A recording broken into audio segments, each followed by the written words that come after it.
Reality After Show fans of Survivor. Wow, season 44. We're getting down to the nitty gritty. I'm here with Alex Trias Dan Montchal. Johnny's in Chicago, I believe. I can't keep track of what Johnny is doing. Does anyone know if Johnny threw out the first pitch at the Cubs game yesterday, or did that fall through? Does anyone know?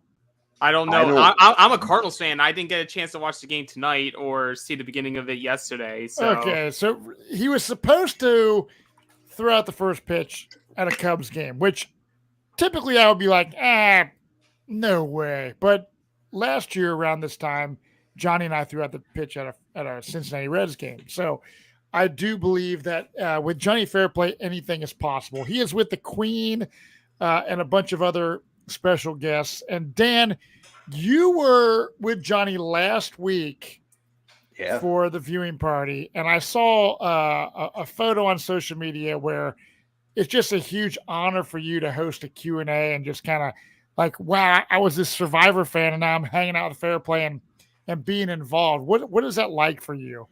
It was awesome. It wasn't something that we even talked about. It was just a few minutes before. Johnny's just like, do you want to host the Q&A? And I was like, yeah, I'll do it. And it was just really cool that you know, standing up there with Johnny, with Sandra, with Jesse Lopez from last season, and then Nina from Australian Survivor, Sandra's daughter. Like it was a lot of fun just kind of being up there with them.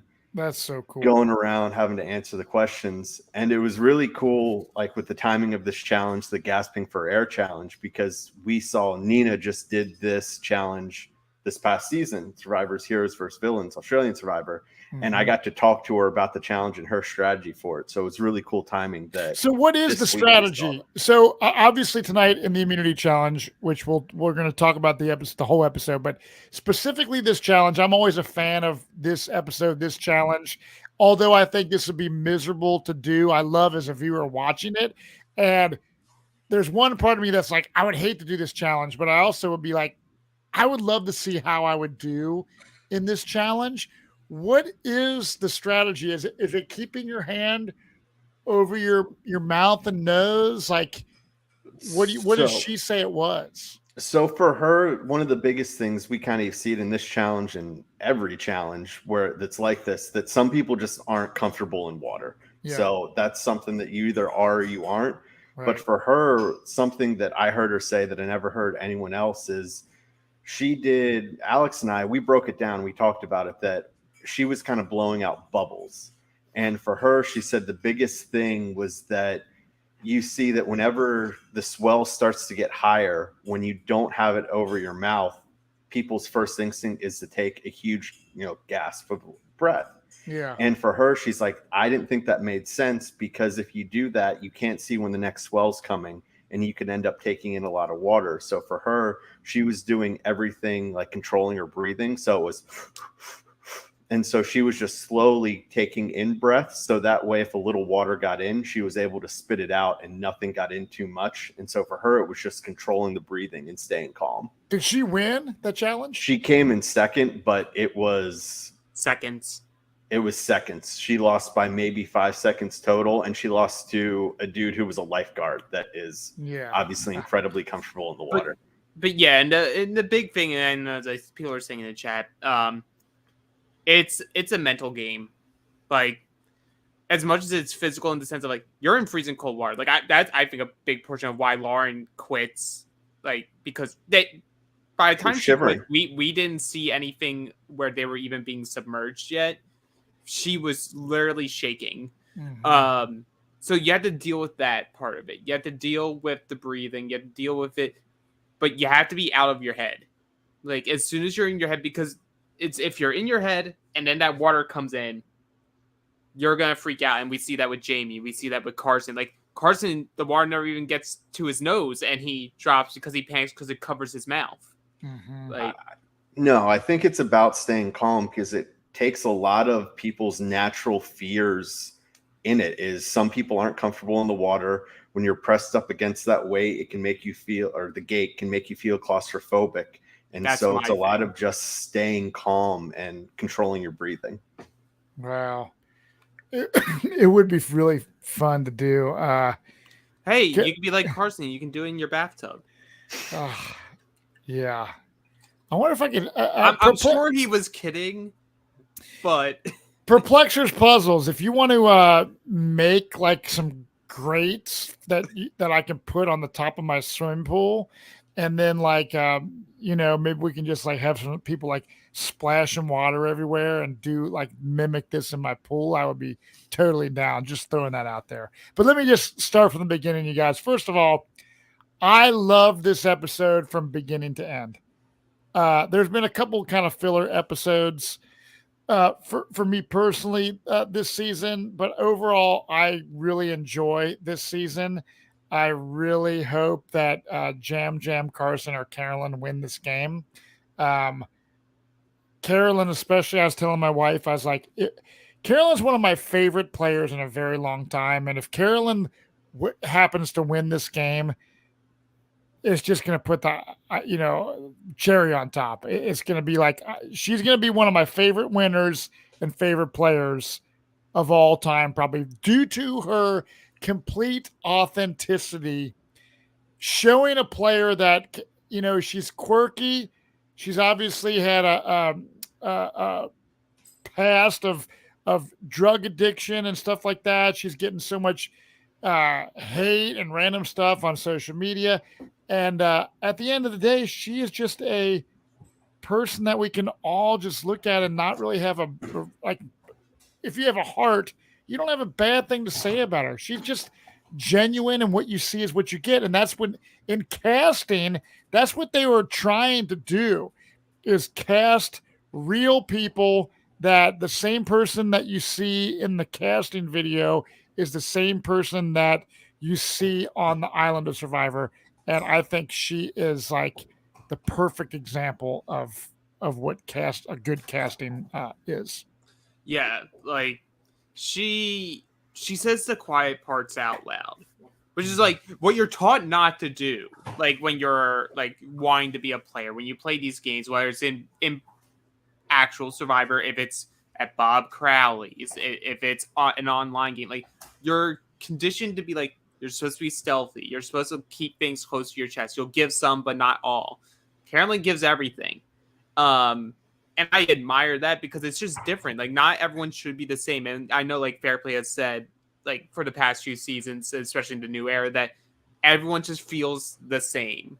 Like, in terms of their personality, in terms of how they're doing. Like, I'm watching these meditation scenes and I'm rolling my eyes because I'm just like, you can't tell me you're at this point in the game and you're saying you're professional, like, oh, well, because we have such a high vibe, we can be cutthroat after. I'm like, I don't need the vibe with you to be cutthroat with you. Like, like I may not even respect you, even if we have a high vibe together. Like, and you hearing Carolyn at Final Trial at Tribal, where she's like, yeah, we're doing this med thing. I'm not thinking about meditating. I'm thinking about all these damn plans that people are throwing left and right. Like, I can't sleep because of this game. Like, she's being fully authentic. She doesn't care who she pisses off because she wants to be her full, honest self.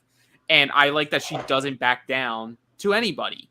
Mm-hmm. Yeah, she doesn't. And we see when the episode starts, it's like after Tribal Council, it's always super chaotic. You have to do damage control. And she's definitely pissed and even so more like upset with Carson and Jam because she was not part of the vote.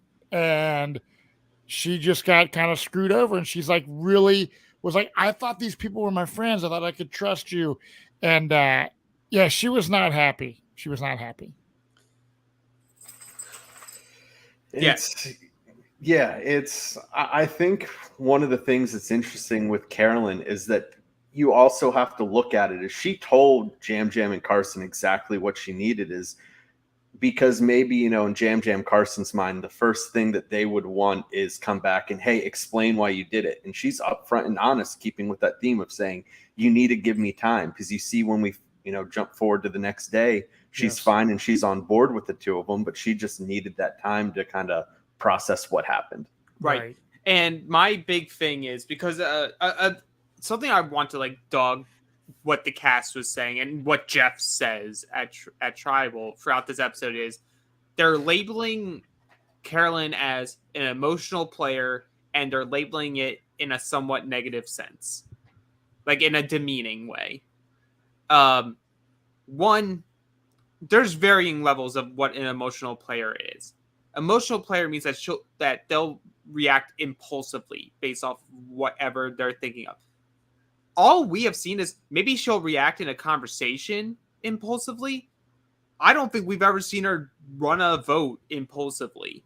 Like whether it's emotionally driven or not, every single one of her moves has a point to it. Like her targeting of Danny, sure, he pisses her off, but also she sees him as a threat to what her end game goals are. So it's like there's multi-layers. It's not that she's just strictly emotional. But at the same time, if you as the players are thinking that she's this crazy emotional player, you can't blindside the crazy emotional player and then expect to come back and have a calm conversation. Yeah, especially her. I did a lot of damage control on Karamoan where we were voting out the girls, and Eddie and Reynold were coming back like super pissed, like wanting to kill you. And oh man, I didn't know what was going on. I played dumb. I did whatever I had to take to calm them down. And they were nowhere close to the level of like just craziness that Carolyn is. So like, yeah, it really affected her. But as we see, you give her some time and she realizes that this is a game. But do you think she can fully trust Jam and Carson long term after this? I feel like it's not a matter of if she can, it's she has made the choice. So I feel like she is playing in a way where like she's like, these are the people I decided I wanted to rock with. These were the people I connected with. These are the people I want to be in Final 3 with. That's my game. Yeah. Whether they like go against me or not, like ultimately I'm gonna still drive to what my end game goal is, and that's having both of them with me. Yeah. We see in the next time on that we have the Jam saying like, I don't know, maybe we need to take out Carolyn. Like you have all that stuff, but like it's a damned if you do, damned if you don't, because like you go to the other side isn't targeting her because of how she decided to play this game. She wanted people to think she was clueless, so in their mind, she's a goat. Yeah. But we easily see, based on jury reactions, that they love the Tika 3. Yeah. They're loving the Jam having immunity. They love that Carolyn held a secret idol like this whole time, that she played it on an ally. Like you are seeing these reactions. Like Dan was talking about that with me before you came on and we went live. Well, the thing is, her plan of Carolyn's plan of being like this, dumb player. I don't know what's going on. Well, tonight she sure showed her cards by playing that idol. So I think like moving forward, I think if she doesn't have some miracles, she's gonna get voted out. But here's the thing. Let's weigh this, Dan. You're now at Final 6. Heidi still has this idol that only she knows about. So that's the only detract to what happens tonight, is that they weren't able to flush Heidi's idol without unknowingly. Well, they thought it would have been Danny who had it if someone had one. So you have the 3 girls there. You have Heidi, whose whole story this season outside of her hidden idol is constantly making minor errors. You have Lauren, who they're not telling her story, which is weird because from all sense and purposes of what players say, she seems to be one of the better players on the cast. You have Jamie, who has been given a dodo edit. You're the 3 of them, and you're looking at the 3 Tika people. Sure, Carolyn just pulled this off, and you're like, oh, maybe she's a lot more shrewd and cunning than we believed. But your other people are Jam, who's so damn likable amongst this cast that could win based off just likability at the end. You have Carson, the super nerd. Are you really going to focus your time on Carolyn, who maybe you think, maybe I can out-talk her at least? Like, in their mind. It could be a wrong opinion, but I feel like that's the perception.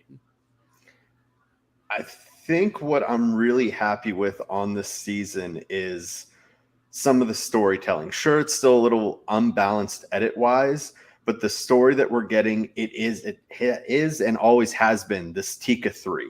The entire way through, it's been about Carson, Jam Jam, and Carolyn.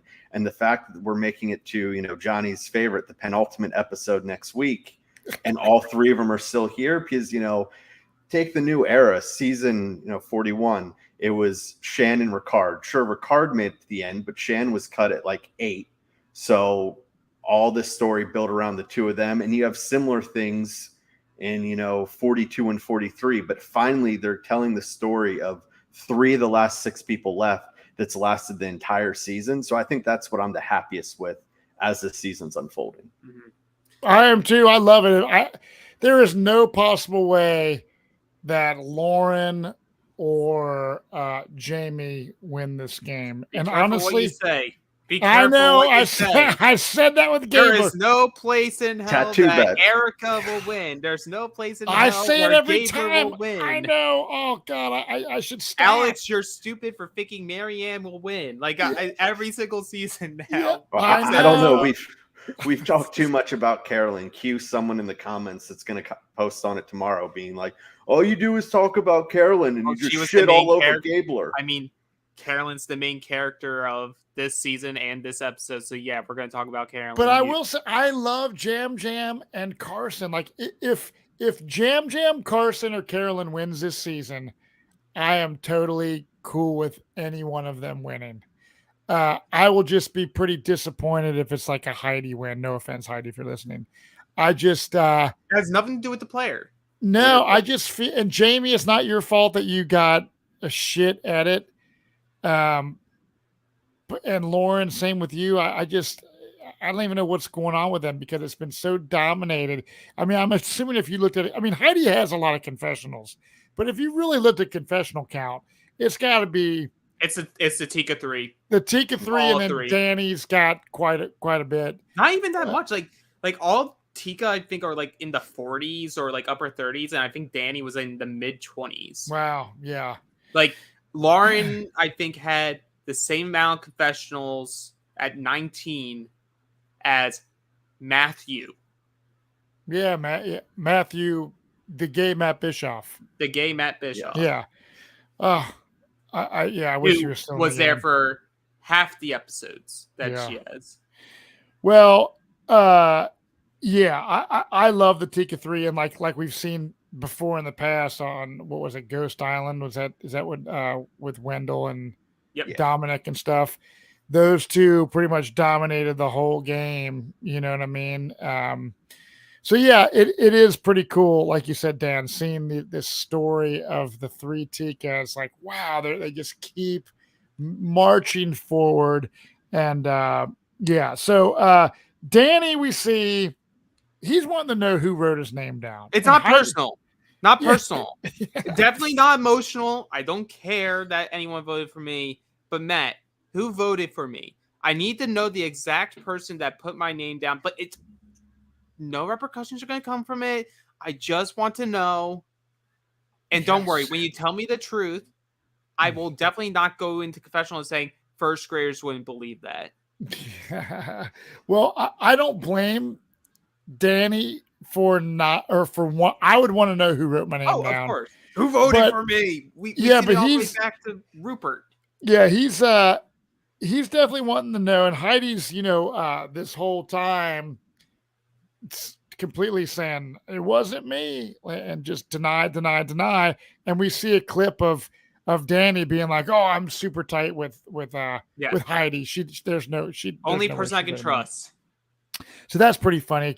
I mean, does that show how clueless Danny really was, or I or think no? It's blindness. Yeah. Which a lot of players get. Yeah. I will continue to say it's hard to grade these players in this format because it's just how rushed the 26-day game is. Yeah. Like, you don't have the dead period to truly bond. You're bonding quickly based off of just like the need to have to bond instead of truly being able to take that step back and be like, some things aren't adding up. Why is this? Why would Jam Jam be so willingly giving me this information unless it's true?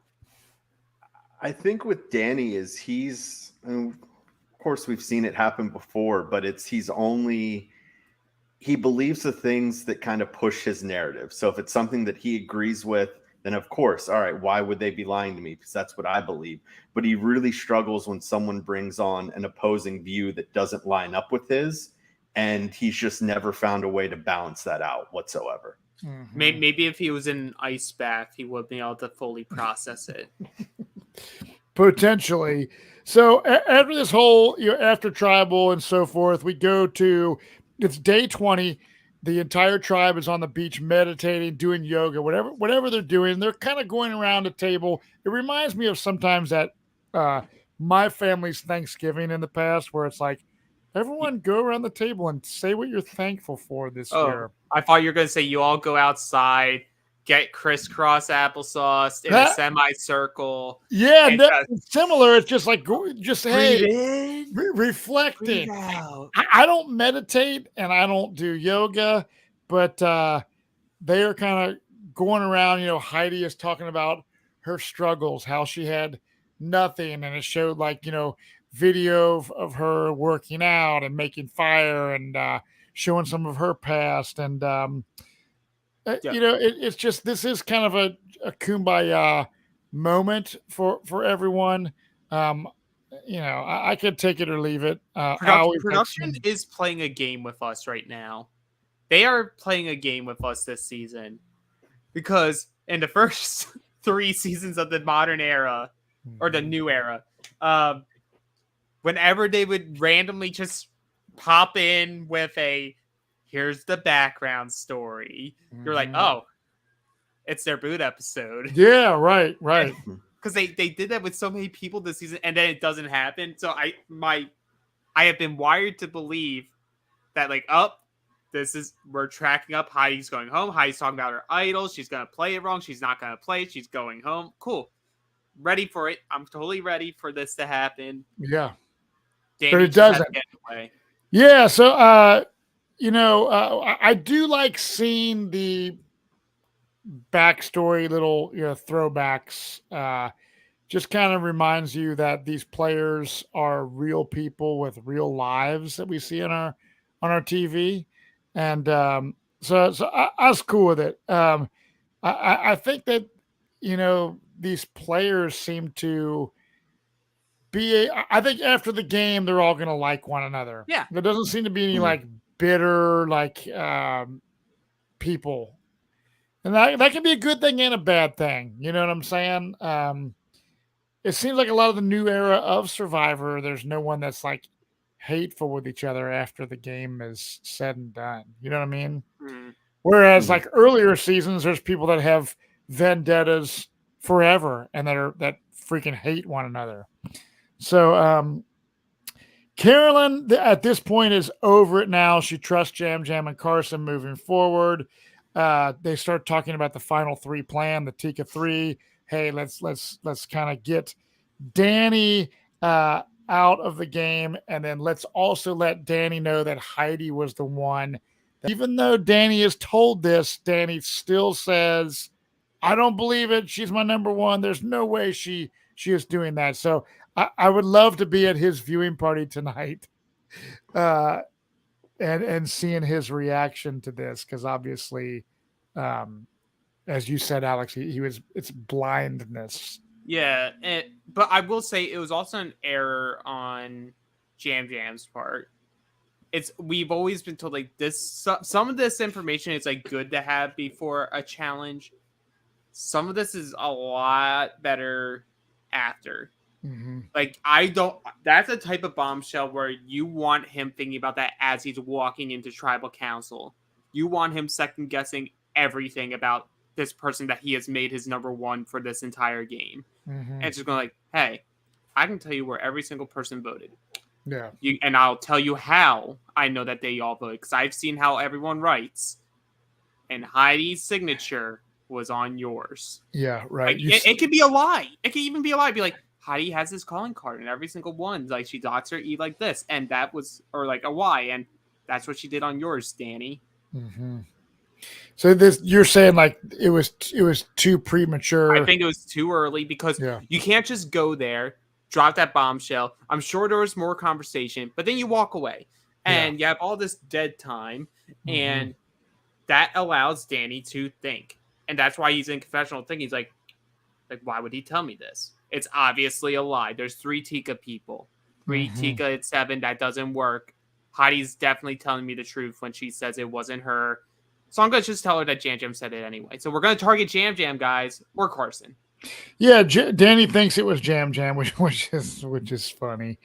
So yeah, and then we go to this scene where Carolyn and Jam Jam are just kind of hanging out. Like we see them just like chilling in the ocean and fishing and just kind of like, I don't know, just a break from the game. Yeah, exactly. And which in these short 26-day games, there really isn't a lot of downtime, because as you know, like typically Survivor an episode is like 3 days of time, and it might be like, there might be one day that's literally just a day at camp, and that's when you can let's go explore the island or whatever.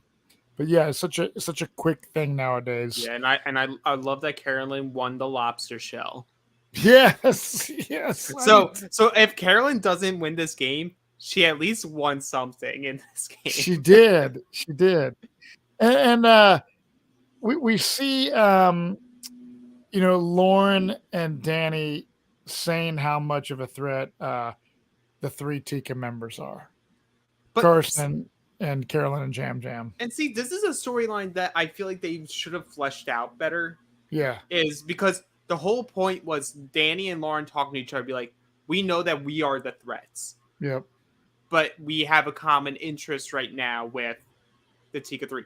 And that only works if you tell Lauren's story as a threat. Mm-hmm. We as the viewers have not been told this through Lauren or through other people. We just hear every now and then, like, Lauren has that extra vote. Lauren has extra vote. Then she misplaced the extra vote. But they're still saying, Lauren's in this like great position. But we're seeing 0 of it. We just will have a 2-second clip of her and Jamie at a water well going, we're the power players, guys. But it's through Jamie. It's like all the big game conversation in confessional never comes from Lauren. It comes from literally every single other person on the cast. And that just fascinates me because you can hear how she talks. I feel like she has plenty to say. And I want to hear it. I do too. I don't know why sometimes the editors just completely make people look like are they like almost trying to like protect like her, like somewhat other people, because like say she was like a true threat to win this game. It's like a Heather in 41. Like the articles came out immediately after the fact saying like, if Heather got to final 3, she was winning outright. That's like, the older blonde-headed Christian woman, right? Yeah. Okay. Yeah. So what if it's something similar to that, where like they're like trying to hide the players so that the fandom like doesn't like increase, and then when she loses, they're disappointed because they want the viewers to be excited about, like, if one of the Tika 3 win, they want to be excited about the Tika people winning, and not upset that the other really good player didn't win. Yeah, but for me, it's just confusing because say going into next week, if we lose one of the Tika 3, and so there's only 2 of them going into the finale, final 5, that kind of takes away from it then, because, unless heaven forbid there's a Gabler of it all, like we're going in thinking, hey, there's only 2 people that can win. It's a lot better show and makes it more interesting when you're going into the finale and you're like, okay, 4 or 5 of these people could potentially win depending upon how the game breaks from here on out. Where now we just don't have that. Like it'd be a shock if anyone other than the Tika 3 won this game. I agree. It would be very hard because the only person that we can give an inch to for that based off edit is Heidi. But even then, like all I'm thinking about, just thinking about it right now, is like Danny's going to Ponderosa. From there, he can get confirmation from Franny that it was Heidi that voted him. Like, because she knows she voted with Carolyn. Mm-hmm. Yeah, there's no way that it's not Jam Jam Carolyn or you Carson. have that. Like for Heidi's game, if she's at the end, you have that against her.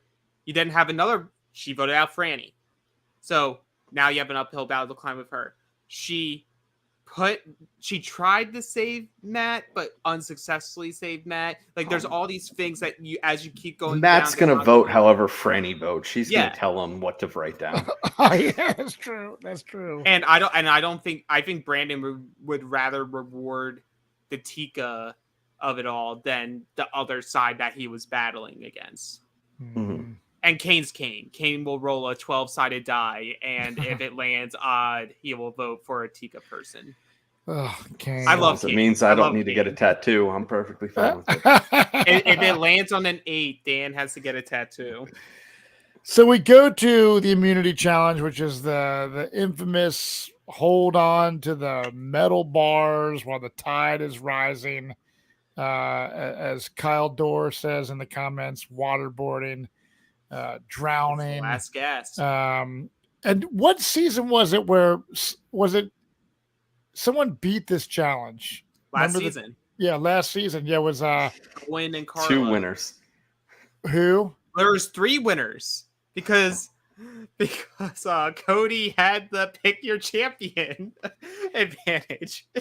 Yeah, so it was Owen and Carla won. But they just beat the challenge. So yes. I think so. Hear me out here. I think this is why they started the challenge this time when they did. They started it when it was low.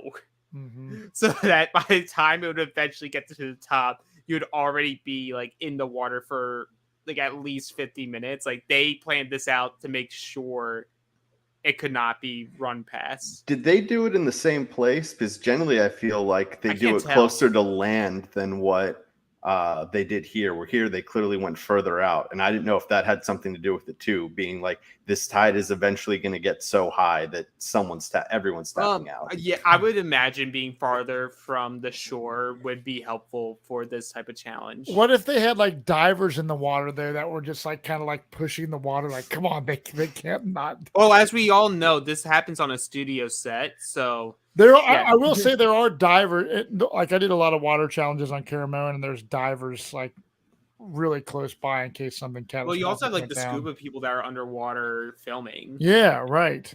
So, because like you said, this challenge is like the first person out was in the game or in this challenge for an hour. Yeah. So that just shows how long they're in that cold water. Lauren does not want to talk when Jeff Probst starts asking her questions, and I wouldn't either. This is a challenge that I don't. It's like you guys said before. It's a mental thing, to where you don't want to be distracted, and the last thing you want is to answer Probst asinine questions like, "What do you think?" Like any type of individual immunity challenge where the whole point is like you are staying still essentially. Yeah. And I include this one. He can ask me whatever the hell he wants. I ain't answering anything, because guess what? As soon as I answer, I'm no longer concentrating on what I was supposed to be doing. Yeah. I imagine like if Johnny Fairplay it was in this challenge and Probst like, Johnny, what are you thinking right now? He'd be like, shut the hell up, Probst. I'm not answering your question. And he's like, fuck you, Probst. Yeah, that's what he would do. So, this challenge, I honestly thought at the beginning, like maybe Danny can do really good in this challenge. His every single day on his, I at least knew he should be able to handle the cold water, because like every single day his Instagram is like him submerging himself into an ice bath and saying like how you're supposed to overcome. I don't follow him on Instagram. Whatever it is, like that. I don't. It's hippy dippy shit to me. It's essentially like it's supposed to release certain type of good energies for you. So like he has like this ice bath thing. It's like his whole thing's called Breathe In with Danny. I'll have to look him up and see how is it totally douchey? I don't know. It's up to it's in the eye of the beholder. Okay, there we go. So it is between Heidi versus Jam Jam. Jam Jam wins. I love this because Jam Jam wins. Heidi bails out, and someone had to jump in. I think it was Danny, wasn't it? Danny jumped in to be like, dude, you won. Yeah, you won. So the celebration that Jam Jam had was, I think I teared up out of happiness, because this means so much to him. and he was saying like, look, everyone in my family is like athletic, and he's obviously not your typical like athletic type of person visually. You wouldn't think that. So the fact that he got to win and make his family that's watching this proud that touched me to the core. I absolutely loved it.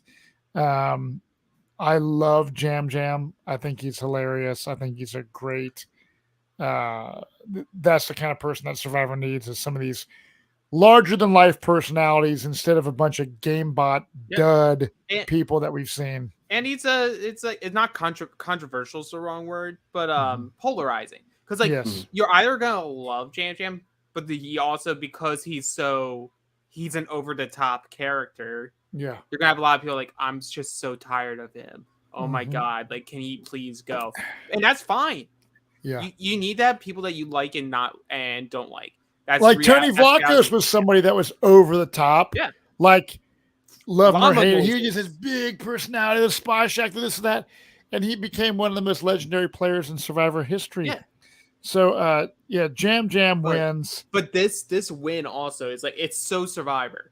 It's so Survivor. You're like, okay, we're at 7. They only have 3 people. We got 4. Right. We can as a 4, we are gonna take Jam Jam out. Jam Jam is the main target. Jam Jam wins immunity. I know. And Danny's just like over there cursing up a storm that he didn't win. It's like, oh, my buddies are gonna make fun. I'm not gonna do his De Niro impression because it wasn't a De Niro impression, but it's like, please don't. He's like, all my buddies are gonna like make fun of me because I didn't win this challenge. Like, my whole gimmick, brother, is that I breathe and go into ice baths. Dude, my favorite part of the podcast was you just now, Dan, saying, "Please don't do Danny's impression." I can't. It's that bad. Oh, dude. So yeah, Jam Jam wins. Go ahead, Dan. Well, I was just saying is, as Alex was just talking about, polarizing Jam Jam, is that someone that I'm sure there's a ton of people that love Danny out there. I'm not one of them, but I like that he's been on the show and been part of this cast because, as you were talking about, Matt, is I want to feel some type of way about all these people. Like, it sucks for someone like Lauren that I really have no feelings towards whatsoever, and she's down to the final 6. I would rather have someone there that I love or hate or feel any type of emotion towards than just like, whatever. Well, yeah, I agree 100%. And it, like Johnny Fairplay loves the wrestling. Like, Danny was the heel. He was the heel. He was the person who was very much like against the grain of how a lot of these other people were playing. Because and I think part of it is a flaw in his game was he's like, in his mind, his interpretation of what emotion is. He's like, cut the emotion away, cut the friendships away. This is a game. I'm gonna make aggressive moves. I'm gonna make whatever move I need to do in order to get on top of it. And that's great to be a cover player because it's different than the field. But that's also what's gonna ultimately be your downfall, was because that's the approach he had to the game was. And you see how he reacts to people in tribal council. Like, honestly, in my opinion, of the 7 people that were left in the game, Danny was the GOAT. Because I can't picture him speaking at that final tribal council in a way that would garner people to want to vote for him. Because he's just so aggressive about everything. And he was uber cocky too. Real cocky. Yeah. This is only a reference that Alex will get, but I think Turbo would kill him because you see him as he was walking up to vote. He was copying his walk. He was doing the McGregor. Oh no, that's a little bit of pussy chicken. Pussy chicken. Oh, it's pussy chicken level 2. There we go. Only Dan and the challenge fans know what I'm talking about. There you go. And if you want to watch the challenge coverage, I think there's some of that stuff that goes on every Friday. Reality After Show podcast. And if you love this podcast and want to support the show, the best way to do that is to become a patron. Go to realitypatron.com, and Johnny and I do a weekly Q&A where the patrons get to ask us anything they want. One of our patrons this week asked if we've ever used a fleshlight, and if we hadn't, would we try it, etc. Sometimes they're Survivor related, sometimes they're questions like that. You never know what you're going to get, but it's true, authentic, and real. No holds barred, and you get a lot of inside scoop. And Johnny Fairplay kind of lays a lot of secrets down on these Q&As. So realitypatron.com. It's really fun. We have a secret Facebook group. Everyone is super cool. And the Q&A podcast we do every Monday night is my favorite podcast that we do each and every week. So with that being said, we're going back to, camp, after Jam Jam wins is day 21. And Danny, Heidi, and Jamie are wanting Carson. And Carolyn is concerned that it could be Carson because even though some people might think she's a dummy, she is not. She knows what's going on each and every time. As far as I know she was out of some votes, but she's no dummy. She's paying attention and listening and observing. Yeah, because they were mentioning that last vote was the first time she voted incorrectly. Yes. And they think that's why she's upset. And to be honest, I don't think she was even thinking like that. Like she wanted her plan to go through and it didn't go through. But I love the impulse, because it shows that she has there's a tell that she is seeing amongst these people as she has gotten to know them. Right. I think it just has more to do with people write her off because of her personality, but listen to her profession. Like she's a drug counselor. Do you know how many times people have told her lies and stories that were full of shit? Mm-hmm. I guarantee you her BS radar is better than most just because that's what she does every single day. And she's done it. Yeah. She has a history where she can, I can see the tells, I can see the signs. And also if you're in that Tika 3 at this point where there's 4 people that aren't in your 3, your whole point is we want to get the 3 together at 6 because then we have half the votes, which isn't a majority, just by the way. They keep saying it's a majority. It's not. Yeah. But you see all this, and I don't know why maybe they don't show it, but if you're Jam Jam and Carson, you should be thinking the exact same thing of that is too easy. It is too easy to be able to split these votes on Danny and Heidi, try to get an idol flush, get one of them out, and we're there at 6. Why wouldn't they target Carson? Because with the right read, I have played this game in a way where why would they want to target me? Jam Jam's immune. So why wouldn't they throw 4 votes on you, Carson? Mm-hmm. Right. Yeah, I hear you. I mean, we have this thing where obviously Danny's on the chopping block and, because Carolyn wants him out because she knows, hey, there's definitely talks about Carson. And Carson's, we see him talking to Jamie and Lauren about voting out Danny. And then we see something interesting. For the first time ever, Carolyn tells Carson about her idol that she had found. She had not told anybody thus far, correct? She had not told anyone up until that point. So that as far as we have been revealed, and I don't know why I wouldn't believe her when she says it to Carson that you were the first person that I have told. But also during this same time period is when, before she says that, she basically confronts Danny because she wants to see, based off how he approaches the conversation she's about to throw at him, how he reacts. And she essentially goes hey, I understand the big picture here. Jam Jam's obviously immune. Carson will obviously beat all of us at the end. Danny even says if I had a clone of me here, my clone would vote for Carson at the end, at final 2, that, the final 2 that always happens on Survivor these days. But regardless of that, he doesn't take the bait. And good on Danny not taking the bait, but by not taking the bait, he still gives Carolyn her confirmation. Yeah. Because why would it be, well, we could just do it next round. It's fine. But so then what's the plan? Why do you still care about taking out Lauren or Jamie? Carson's right there. I just said I would vote him out. I would betray him. He pissed me off last round. And you're not taking this?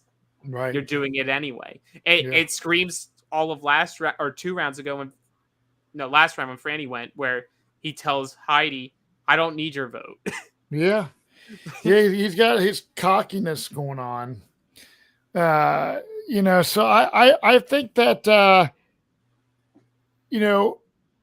Carolyn tells Carson about her idol, but then she's also nervous about, like, what if I give Carson my idol and then they vote me out, which is a true concern because we've seen so many times people go home with idols in their pocket or something backfires, and I think this is a legitimate concern, and that's why I think we see Carolyn at tribal council spending like an hour in the voting booth about what decision that she should make when writing stuff down. I think she's really thinking various scenarios. So, I want to say something here because we already sort of talked about tribal.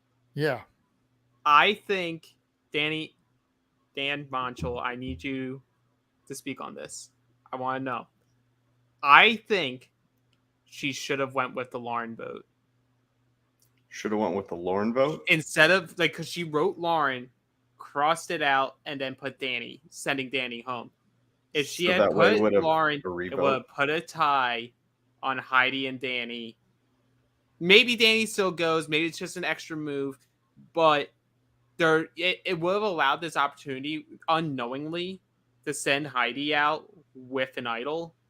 Because that's the only thing that happens this episode that is bad for them moving into Final Six, is that there's an unknown idol. They think maybe Danny had it, but really Heidi has it. See, I think for them it was more they were banking on Danny having it. I don't think it really ever crossed their mind that Heidi has the idol. Mm-hmm. I think for me, the interesting part of it is, do we think that Carolyn, maybe after Carson told other people about the idol, and that's why the votes went that way? Because for me, it still doesn't make a lot of sense for why Lauren and Jamie would be in on the split vote. What's in it for them for the their long-term games? I've been thinking about this all as we've been talking all podcasts, and so here are the two paths for them, because that's the other thing. Like, before tribal, we see Jamie and Lauren being giddy because oh, we are actually the ones making the decision.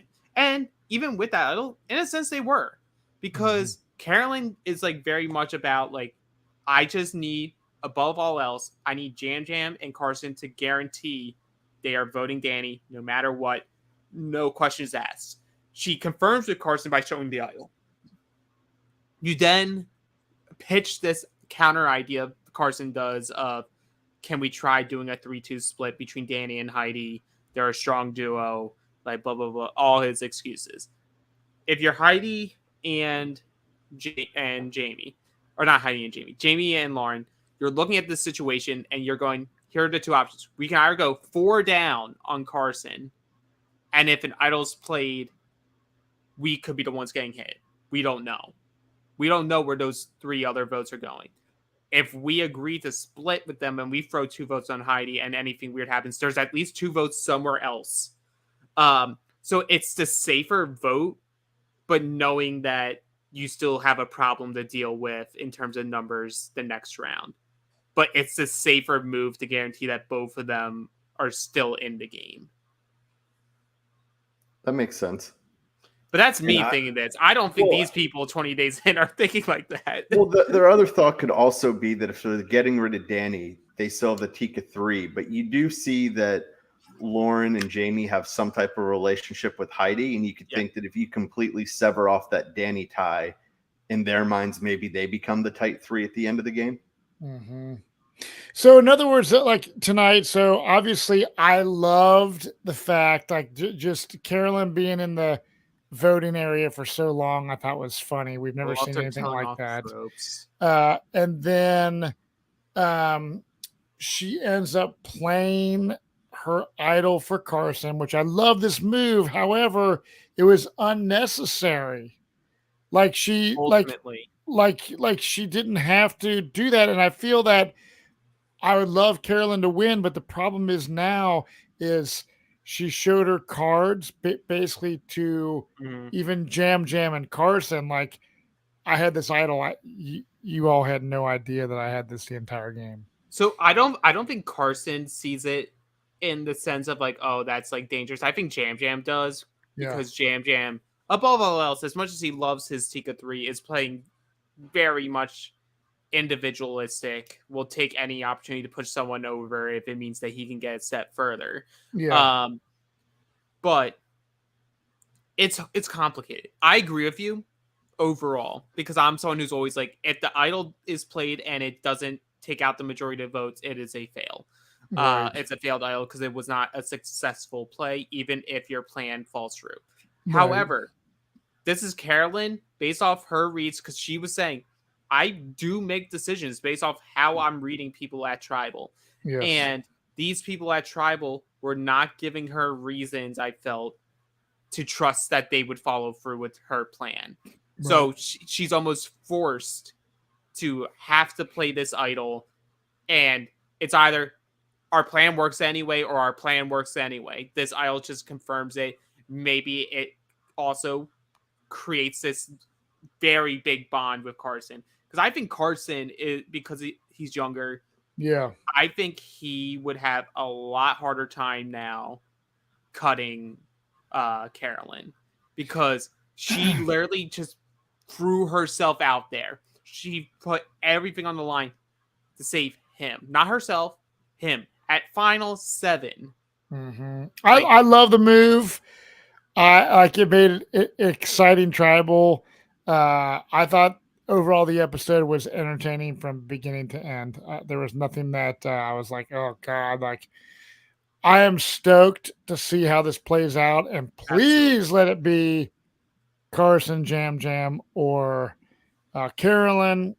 Based on the fact that I haven't seen squat on an edit from Jamie, or Lauren for that matter. And but overall, I think the season is great. Would you guys agree with me? Yeah, absolutely. On that.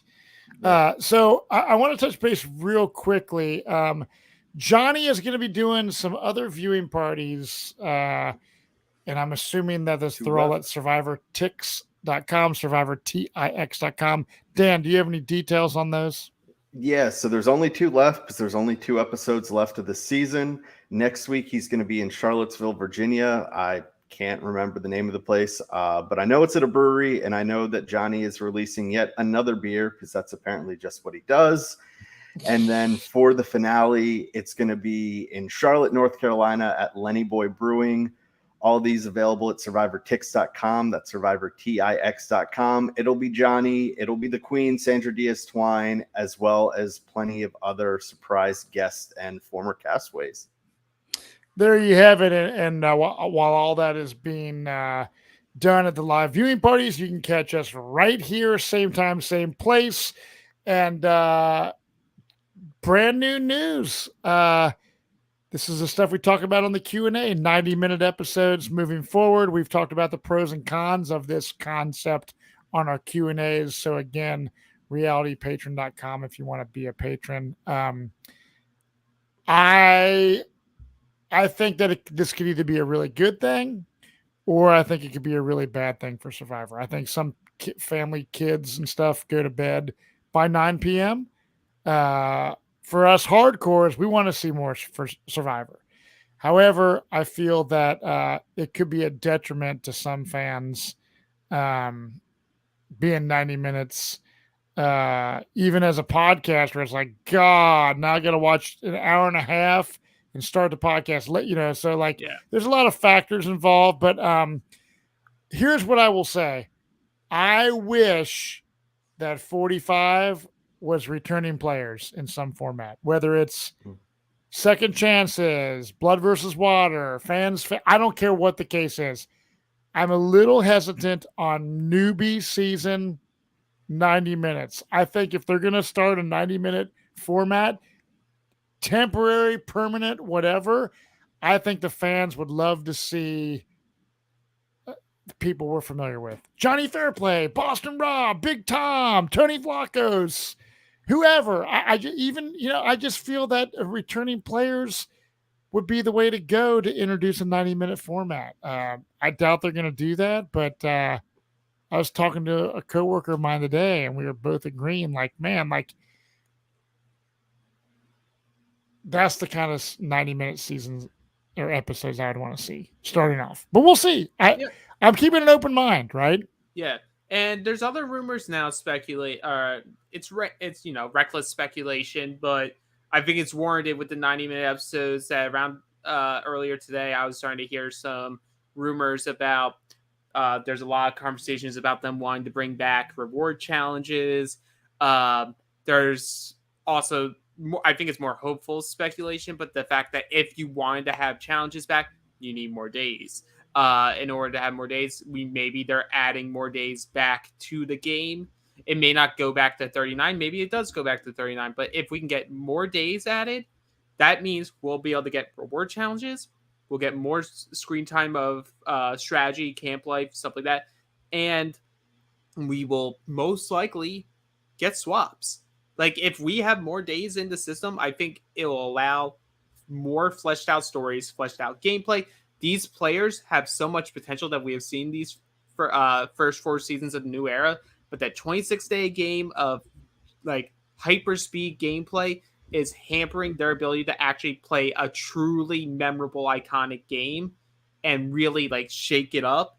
Mm-hmm. More days, more time can really help with that. So I'm we'll the see. optimist of this group. Yeah, we'll see how it plays out. You know, I love Survivor, so I'm here for it no matter what. Like, I'm watching the 90-minute episodes. Yeah. Whether I podcast or I don't, I'm just hoping that the casual fan is going to be down for it. Because I know for damn sure, like, there's no way I'm going to watch Amazing. If I was watching Amazing Race as it happened, I'm not. Amazing Race for 1 hour. I've only watched one hour season. And a half. Amazing Race for 1 hour was a chore for me. Yeah, a 90-minute ending at 11 p.m. Yeah, but you know what? Shout out to Phil Kogan, who for whatever reason follows my inactive TikTok. That has 0 TikToks on it, but Phil Kogan follows me, so a win. There you go. Well, thank you, everyone. This has been a blast as always, Dan and Alex. Johnny, I hope you're having fun partying in Chicago, and we will see you next week for the penultimate episode of Survivor Season 44. Cheers, everyone, and good night.